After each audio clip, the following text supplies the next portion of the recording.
నమస్తే ఓర్గలు 9 నేషన్ టీవీకి స్వాగతం. ఆయిల్ సీడ్స్ ను రైతులు మరింత ప్రోత్సహించే విధంగా చర్యలు తీసుకోవాలని సూచించారు మంత్రి పొన్నం ప్రభాకర్. హైదరాబాద్ పరిశ్రమ భవన్లో తెలంగాణ రాష్ట్ర ఆయిల్ సీడ్స్ కార్పొరేషన్ చైర్మన్ గా జంగా రాఘవరెడ్డి బాధ్యతలు స్వీకరించారు. మంత్రులు పొన్నం ప్రభాకర్, ఉత్తమ్ కుమార్ రెడ్డి ఆయనకు శుభాకాంక్షలు తెలిపారు. వంట నూనె దిగుమతి తగ్గించే పామ్ ఆయిల్ ప్రోత్సహించాలని కోరారు మంత్రి పొన్నం ప్రభాకర్. వంట నూనెలు ఇక్కడే అధికంగా ఉత్పత్తి అయ్యేలా ప్రోత్సహించాలని సూచించారు.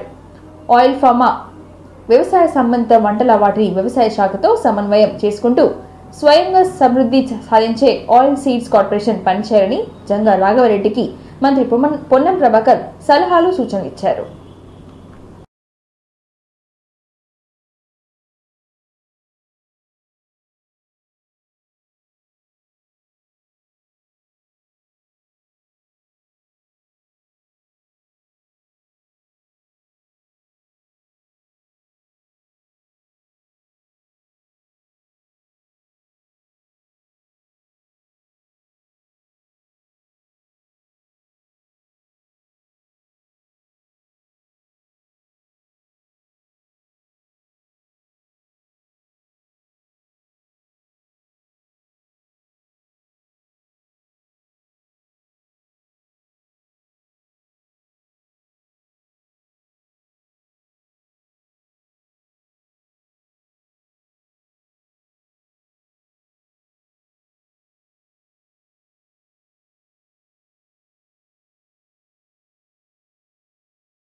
టాలీవుడ్ హీరో సందీప్ కిషన్ రెస్టారెంట్ పై ఫుడ్ సేఫ్టీ అధికారులు దాడులు చేశారు. పాడైపోయిన బియ్యం, నాసిరపు ఆహార పదార్థాలు గుర్తించారు. హీరో సందీప్ కిషన్ రెస్టారెంట్ వివాహం భోజనంబు సికింద్రాబాద్ బ్రాంచ్ లో ఫుడ్ సేఫ్టీ అధికారులు తనిఖీలు నిర్వహించగా పాడైపోయిన బియ్యం, నాసి రకపు ఆహార పదార్థాలు ఉపయోగిస్తున్నట్లుగా గుర్తించారు. హోటల్లో 2022 నాటికే గడువు ముగిసిన 25 కిలోల చిట్టి ముత్యాల rice bag, synthetic food colours కలిపిన కొబ్బరి మరియు కిచెన్ ఆవరణలో శుభ్రంగా లేకపోవటాన్ని గుర్తించినట్లుగా అధికారులు తెలిపారు. దీంతో హోటల్పై అధికారులు కేసు నమోదు చేశారు.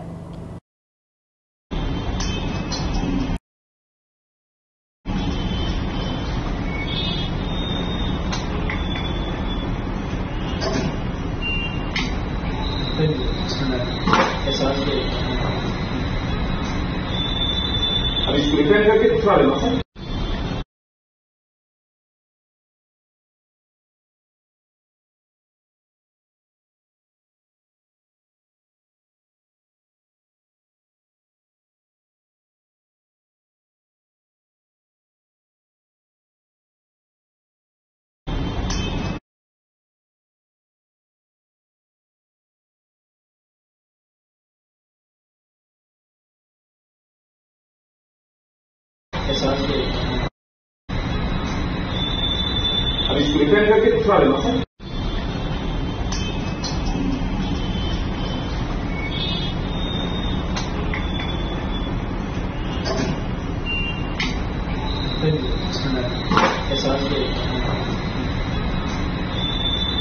अभी प्रिपेयर करके भिजवा देना सर.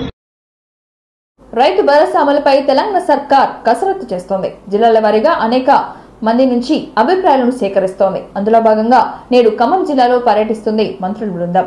ఈ సమావేశంలో ఖమ్మం జిల్లాకు చెందిన 3 మంత్రులు, డిప్యూటీ సీఎం బట్టి విక్రమార్క, పొంగులేటి శ్రీనివాసరెడ్డి, తుమ్మల నాగేశ్వరరావు ఉన్నారు. ఈ జిల్లాల పర్యటన ముగిసిన తర్వాత తుది నిర్ణయం తీసుకుంటామని చెప్పారు. అందులో భాగంగానే జూలై 10న ఖమ్మం, 11న ఆదిలాబాద్, 12న మహబూబ్ నగర్, 15న వరంగల్, 16న సంగారెడ్డి, 18న నిజామాబాద్, 19న కరీంనగర్, 22న నల్గొండ, 23న రంగారెడ్డి జిల్లాలో కలెక్టరేట్ కార్యాలయంలో రైతుల నుంచి ప్రజా అభిప్రాయాన్ని సేకరిస్తున్నట్లుగా షెడ్యూల్ ను రూపొందించారు.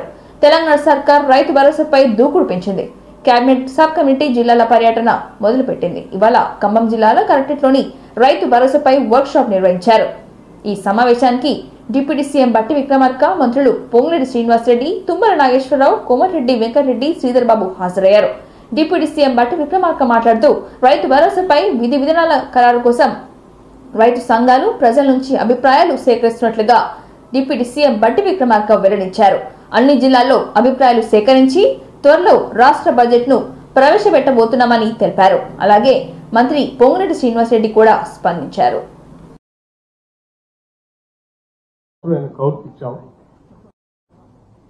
ఈ పంట భరోసా ఇంప్లిమెంట్ లేదని రైతులు ఇది చాలా సీరియస్ ఇష్యూ. ఇప్పుడు రాష్ట్రంలో బర్నింగ్ ఇష్యూ ఇది. దీని మీద ముందుగా ప్రభుత్వం ఏకపక్ష అందరి అభిప్రాయాలు తీసుకోవాలనేటువంటి నిర్ణయం చేయటం, దీన్ని మేము స్వాగతిస్తూ ప్రభుత్వ సంవత్సరం ఒక జియో ఇష్యూ చేయాలి. కూలీకి ఇచ్చే మరి లేని వారికి ఉంటుంది పిల్లల దగ్గర ఇక పోతే బాగా చెప్పదలుచుకుంటే రాసి sir. Okay sir, thank you sir. సాయిని రామారావు గారు దయచేసి క్లుప్తంగా చెప్పండి, ఎక్కువ సమయం తీసుకోకుండా. నమస్కారం సార్. ఈరోజు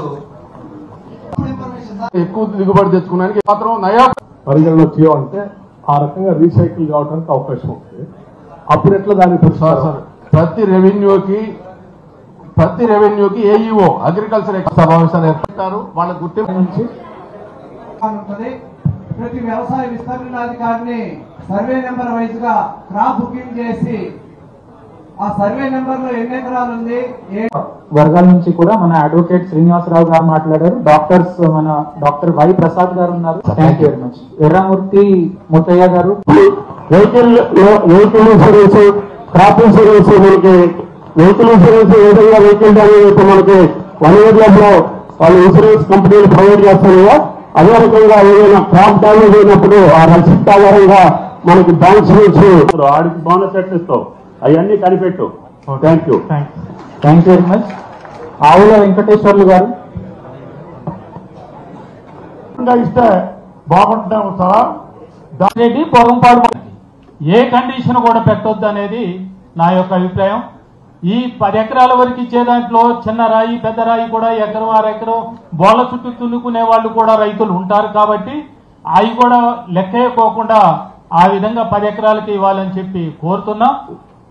అదేవిధంగా పంచరాయి భూమికి పట్టా ఇచ్చిన, వినాం భూమికి పట్టాలు ఇచ్చున్నా కూడా ఆ రైతులకు కూడా ఈ రైతు భరోసా అందాలని చెప్పి కోరుతున్నాం.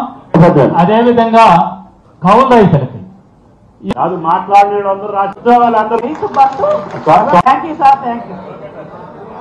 నమస్కారం అండి.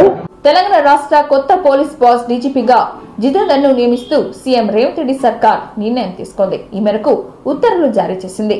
ఈ మేరకు జీవో విడుదల చేసింది కాంగ్రెస్ ప్రభుత్వం. ఇప్పటి వరకు డీజీపీగా కొనసాగిన రవి గుప్తాను హోంశాఖ స్పెషల్ చీఫ్ సెక్రటరీగా బదిలీ చేస్తూ నిర్ణయం తీసుకున్నారు. కొత్తగా డీజీపీగా నియమితులైన జితేందర్ 1992 ఐపీఎస్ బ్యాచ్ అధికారి. అడిషనల్ డీజీపీగా ఉన్న ఆయనను పదోన్నతిపై డీజీపీగా నియమించింది ప్రభుత్వం.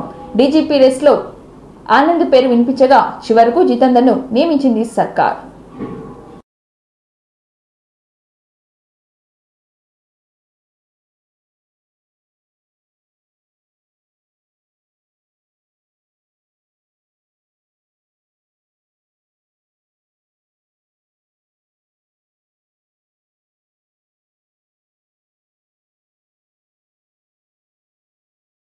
విద్యార్థులకు ఉన్నతమైన విద్యతో పాటు నాణ్యమైన పౌష్టికాహారాన్ని కూడా అందించాలని జిల్లా కలెక్టర్ రిజ్వాన్ బాషా అన్నారు.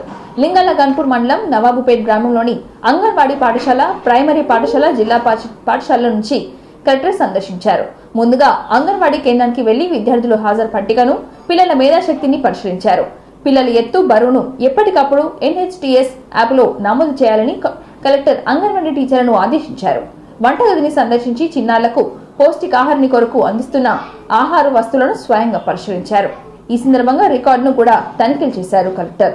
అనంతరం ప్రైమరీ పాఠశాలను సందర్శించి విద్యార్థులతో తెలుగు పద్యాలను చదివించారు.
వాళ్ళకి మానిటర్ చేయడం ఈజీ ఉంటుంది.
కలువలు ముగుడుతాలు వలలో ముగడాలు వలలో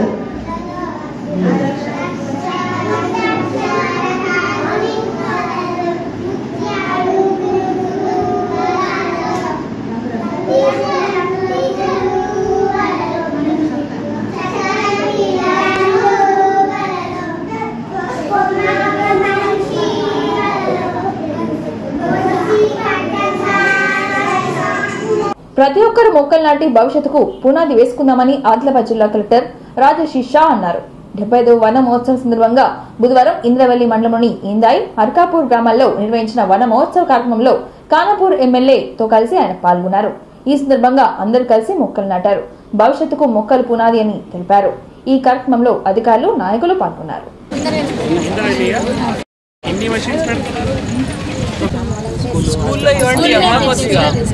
स्कूल में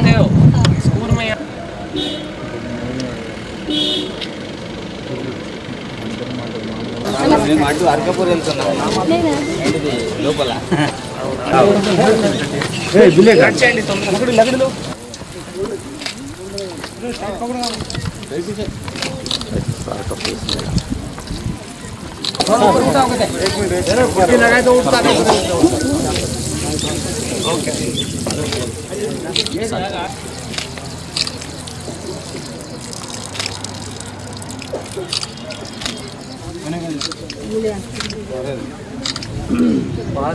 సార్ కొద్దిగా ఇటు చూడండి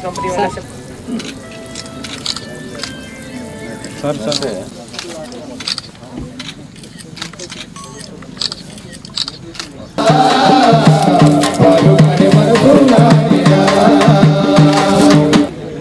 तो वो लगाते रहना टूर इज बेस्ट लगाते रहना అందరికీ నమస్కారం. ఈరోజు మనం ఇందర్వేలి మండల్లో ఇక్కడ ఒక రైతు దగ్గర ఈ యూకలిప్టస్ క్లోన్స్ ద్వారా ఈరోజు ప్లాంటేషన్ స్టార్ట్ చేయడం జరుగుతుంది. ఈ కార్యక్రమం మీ అందరికీ తెలుసు, చాలా మంచి వర్షాలు పడుతున్నాయి కాబట్టి ఈ కరెక్ట్ టైంలో మనం ప్రతి ఒక్కరు మొక్కలు నాటాలి. ఈ రోజు ఇంతకు ముందు అక్కడ మండల సమాఖ్య బిల్డింగ్ లో కూడా గౌరవ ఎమ్మెల్యే గారు అక్కడ మునుగా ప్లాంటేషన్ కూడా మొదలు పెట్టడం జరిగింది. ఈ రోజు ఇక్కడ ఇప్పుడు యూకలిప్టస్ ప్లాంటేషన్ స్టార్ట్ అయింది. సో మా రిక్వెస్ట్, మా కోరిక అందరితో మీ పొలాలు కావచ్చు, మీ ఇంటి కావచ్చు, ఇంటి సంబంధించిన కూడా మొక్కలు మీరు గ్రామ పంచాయతీ నుంచి తీసుకొని అక్కడ కావాల్సిన మొక్కలు కూడా దయచేసి నాటాలి. చాలా ఇప్పుడు మంచి వర్షం జరుగుతూ ఉంది కాబట్టి ప్రతి ఒక్కరూ ఆ బాధ్యత తీసుకొని మొక్కలు 100% వన్ మహోత్సవ్ కార్యక్రమం కింద కాపాడుకోవాలని మీ అందరితో కోరుతున్నాము. సుమారుగా నెలలో 1,50,000 అలానే 1 ఎకర్లో ఆదాయం కూడా రావడానికి అవకాశం ఉంటుంది. కాబట్టి ఇలానే మనం చేస్తే మీకే మంచి ఆదాయం వస్తాయి. దీంతో ఇంకా అంతర్ పంట కూడా చేసుకోవచ్చు. అండ్ మొత్తం ఈజీఎస్ తోనే, అంటే ఉపాధి హామీతో మొత్తం లేబర్ గానీ, క్లోన్ గానీ, వాటరింగ్ గానీ మొత్తం ఉపాధి హామీతో టైఅప్ ఉంది. కాబట్టి దయచేసి రైతులు శ్రద్ధ చూపించి ఇంకా మన ఖానాపూర్ నియోజకవర్గంలో, మన ఇందర్వేలి వెట్టూరు మండల్లో ఇది ఇంకా సక్సెస్ఫుల్ చేయాలి మీ అందరితో కోరుతున్నాము.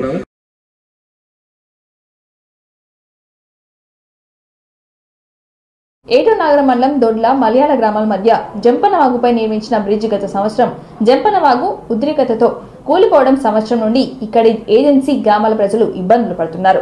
జంపనవాగుపై తాత్కాలికమైన రోడ్లు వేయడంతో ఇక్కడ గ్రామాల ప్రజలు మండల కేంద్రానికి చేరుకుంటున్నారు. 2 రోజులకు కురిసిన భారీ వర్షాలకు ఎగువ ప్రాంతానికి నుంచి వరద నీరు పెరగడంతో వాగులో తాత్కాలికంగా పోసిన రోడ్లు కూలిపోయాయి. దీంతో వాగుపై రాకపోకలు నిలిచిపోయాయి. దీంతో 5 గ్రామాలైన దొడ్ల, మలయాళ, కొండాయి, గోవిందరాజు కాలనీ, ఐలాపురం గ్రామాలకు రవాణా సౌకర్యం నిలిచిపోయింది. వారం రోజుల వ్యవధిలో 2 సార్లు వరద పెరగడంతో ఆయా గ్రామాల ప్రజలు మండల కేంద్రానికి వెళ్లడానికి ఇబ్బందులు పడుతున్నారు.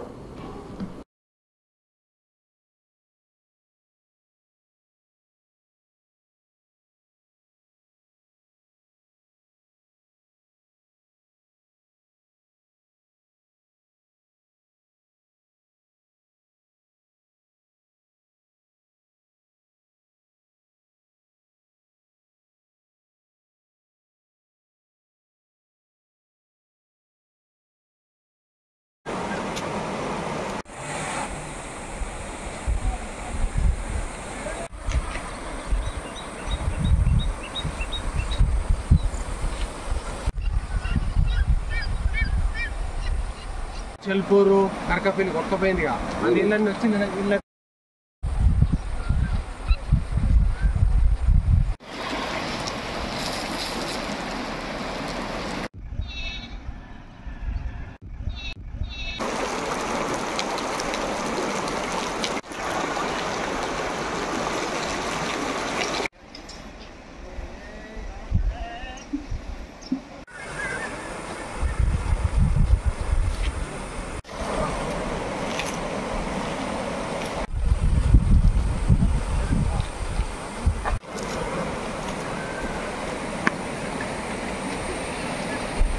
ఇంతటితో ఈ వార్తలు సమాప్తం. మరిన్ని వార్తలతో మళ్ళీ కలుద్దాం. చూస్తూనే ఉండండి ఓరగల్లు 9 నేషనల్ టీవీ.